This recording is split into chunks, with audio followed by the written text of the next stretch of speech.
สวัสดีสวัสดีพ่อแม่พี่น้องเบิดทุกคนเบิดทุกคนเนาะวันนี้ก็พอก็เอาวุ้นกินอีกแล้ววันนี้พาพี่น้องมากินปลาเผาซื้อมาแน่อ่านข้างๆพี่น้องย่างมากกำลังเดินงานมากินปลาเผากันเลยซื้อมาเลยนี่ผ้าเขากับลายยางครับมีลายยางครับอ๋อลายพี่น้องเหลื่อมเลยเหลื่อมพัดกันก็ได้ก่อนเดินตรงคอเลิกนั่งดีกว่าเลิกนี่ปลาโอ้โอ้นั่งไปนั่งเลยว่ะโอ้นั่งพี่น้องโอ้นั่งมาพี่สั่งปลาเลยโอ้ใส่วะวันนี้ก่อนเดือดดูเลยพี่น้องเนาะเดือดพันเลยพี่น้องว่าแซ่บๆน้ำกันพี่น้อง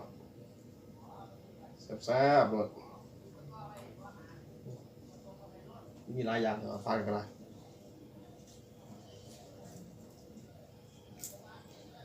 นี่ข้าวปุ้นขนมจีนข้าวปุ้น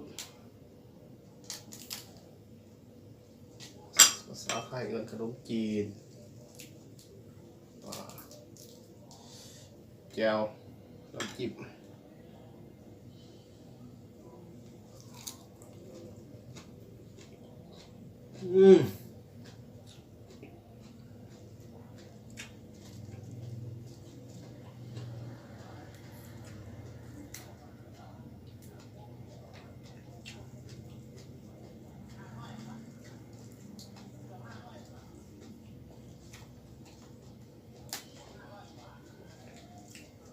แซ่บอีพี่น้องโอ้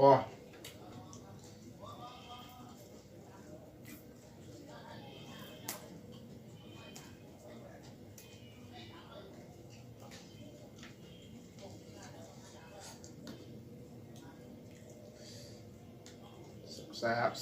บ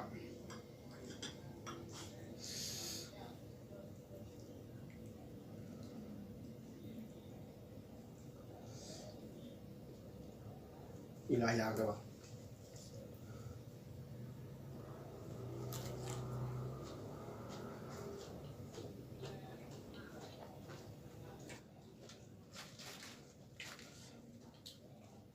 ผักสลัดฝากกดไลค์กดติดตามให้ส่องเป้าบุญกินได้ด้วยพี่น้องเลยเปลี่ยนซื้อใหม่ซื้อเป้าบุญกินซะใส่ตามซื้อเลยเป้าบุญกินผ้ากินใส่ไปนั่นแหละใส่ไปวาบอดพี่น้องเลยกดไลค์กดติดตามเป็นกำลังใจให้เป้าบุญกินนะYouTube เป็นไหมนะพี่น้องเลย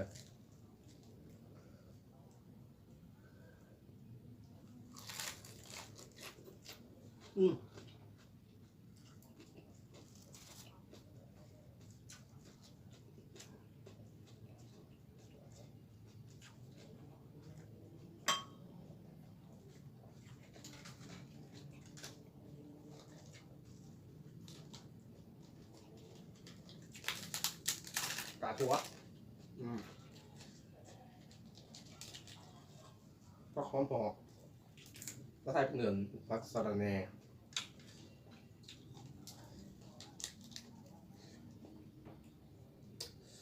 ต้องปั้นไปตามขั้นตอนพี่น้อง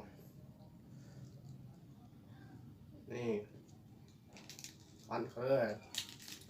บอกคำใหญ่แต่ว่าไปมาคำใหญ่ก็ตัวนั่นเลยพี่น้องเลยเพราะว่าโอ้คำยังไงเราพี่น้องเลย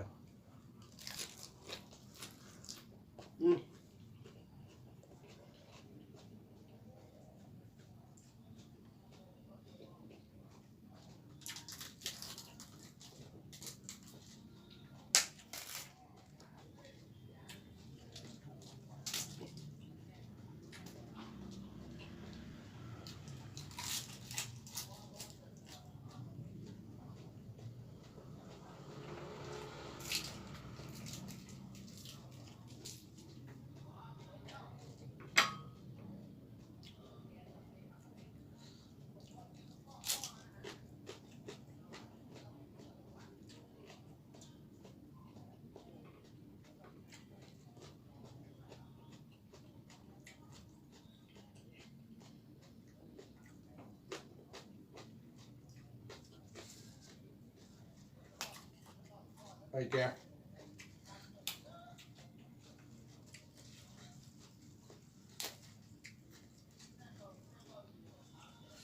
ถ้ากินมันก็มีมันเลยเวลาขึ้นตัวร้ายมันมีหวานว่าง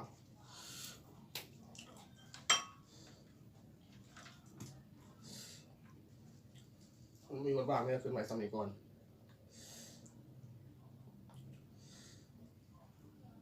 แซ่บๆพี่น้องแซ่บๆ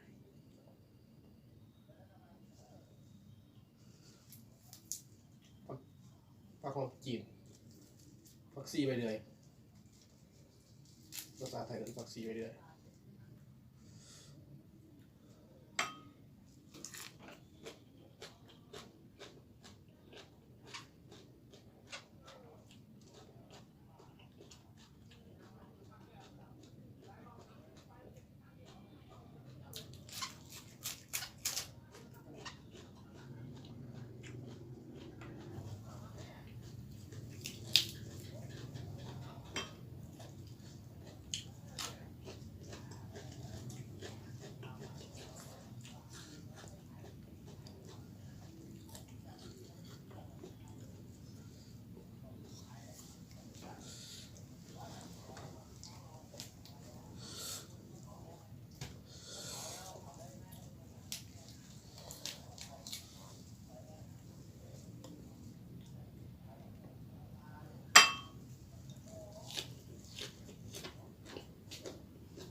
แซ่บร้ายพี่น้องแซ่บร้ายโอ้เจียวอย่าเผ็ดจังหน่อย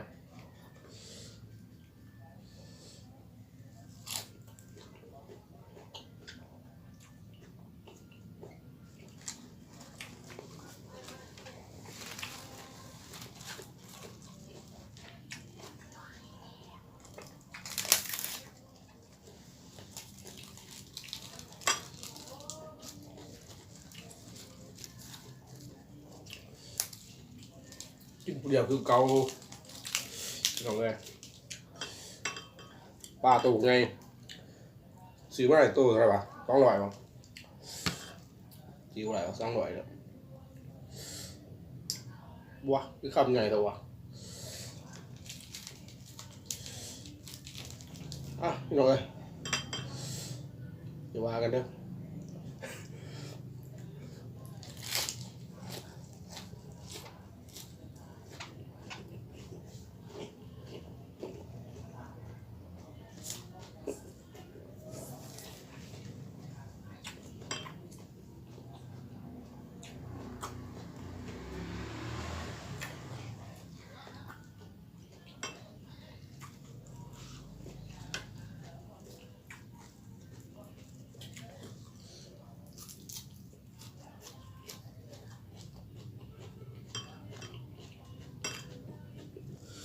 โอ้เริ่มเผ็ดพี่น้องเลยเจียวเผ็ดตำเจียวกันแต่ว่าเผ็ดแซ่บอยู่น้ำจิ้มก็เจียวก็สุดยอด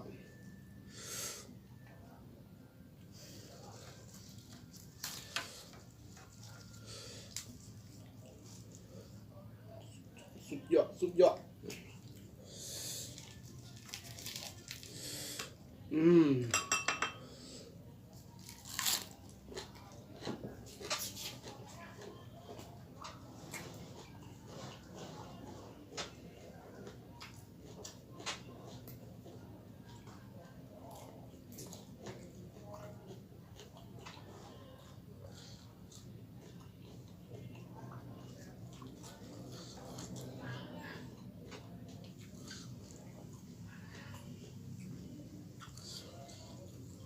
อยากกินมาโดนหรือไม่น้องเอ๋ย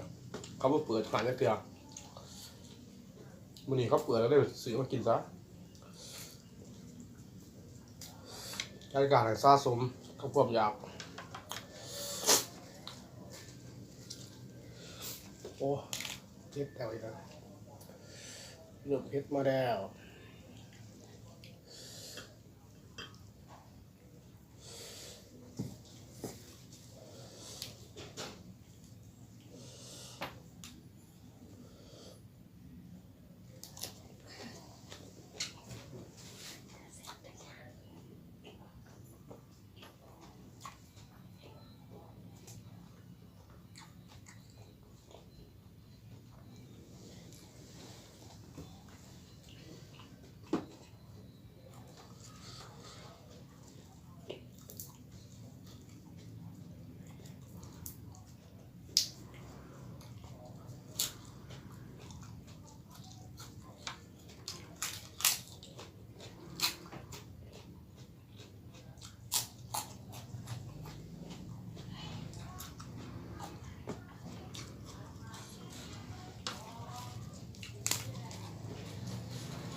กินแต่เบิดหนูเบิดไปลงเลยตัวใหญ่ขับสุดท้ายไปลงเลยสร้างล่าเลยเติมกินไปกินมาเลยมันก็อิ่มเลยลงเลยทั้งกองเดินตึงแล้วขับสุดท้ายสร้างล่าพี่น้องใส่มันเลยครบ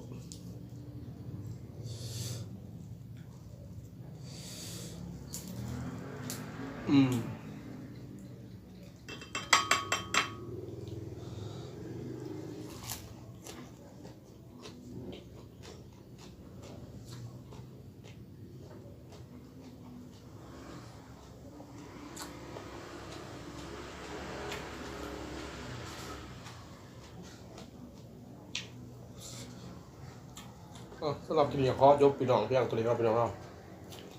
คลิปหน้าเขาว่ากันใหม่กดใจเด้อสำหรับเพื่อนที่เขาเบิ่งหมดคลิปกูครับขอบคุณกดใจไลค์